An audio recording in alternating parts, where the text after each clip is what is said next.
નમસ્કાર, આપ જોઈ રહ્યા છો નેશન પ્લસ ન્યૂઝ. હું છું આપની સાથે હેતલ ભગત.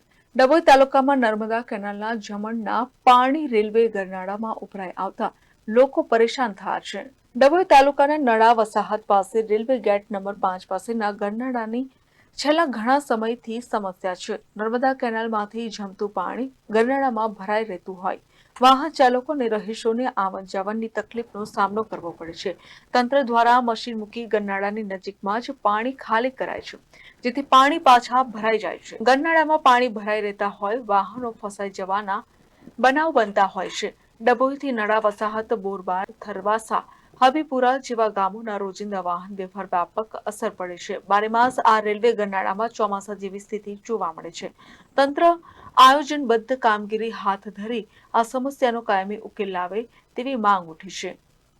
અમારે તકલીફ તો એવી છે કે અહીં વસાહત, નળા, મુખ્ય અસલ નળા અને ડભોઈ વસાહત, અબીપરાના લોકો, વસાહતના લોકો, નળા ગામના લોકો, અમારો રસ્તો બંધ થઈ જાય. અહીં નિકાલ કોઈ છે અહીં નથી. કેનાલનું જમણનું પાણી લીધે આ પાણીનો ભરાવો વધારે થાય, એનો કોઈ નિકાલ આવવા જવા માટે અમને મળતો નથી. વાહન વ્યવહાર બંધ થઈ જાય છે. આગળ આનું પાણી છે, આ જમણનું પાણી કેનાલનું છે, એ ભરાવો વધારે થઈ જાય.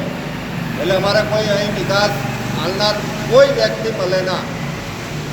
તો કઈ રીતે બંધ પડી જાય સાધનને? તો આ પાણીને લીધે, પાણીના લીધે વાહન વ્યવહાર બંધ થઈ જાય અને ગાડીઓ બી બંધ થઈ જાય.